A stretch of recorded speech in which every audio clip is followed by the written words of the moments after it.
With good news for today from Baptist Press, I'm Brandon Porter. A Baptist pastor and his wife remain missing after being kidnapped September 21st from their church in Russian-occupied Mariupol, Ukraine. That's according to Forum 18 News Service. Armed, masked men in Russian military uniforms took Council of Churches Baptist pastor Leonid Pomarov and his wife Titania from their home in the Kalmyky district of northern Mariupol. Officials reportedly searched the home for about 2.5 hours. The Russian military also searched and sealed the church where the pastor served. It's identified as the Kirchhoff Street Baptist Church. Witnesses say they seized religious literature there, attributing reports to the Mariupol Baptists. SBC President Bart Barber was a guest of Anderson Cooper on CBS's 60 Minutes program Sunday night.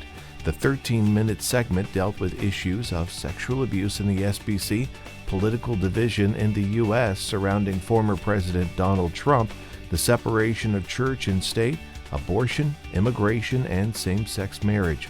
Barber was elected as president of the convention at the 2022 SBC annual meeting in June in Anaheim. "I believe that the Southern Baptist Convention faces some unique challenges right now," he said. "I felt like it was God calling me to try to give leadership at this moment to help Southern Baptist move forward," Barber told Cooper. You can find a link to the entire interview at our website, baptistpress.com. Good News for Today is made possible through our friends at the Voice of the Martyrs, a nonprofit organization that serves persecuted Christians around the world. Founded in 1967 by Richard and Sabina Wurmbrand, VOM is dedicated to inspiring believers to deepen their commitment to Christ and to fulfill His Great Commission, no matter the cost. Find out more and sign up for their free monthly magazine at vom.org/goodnews.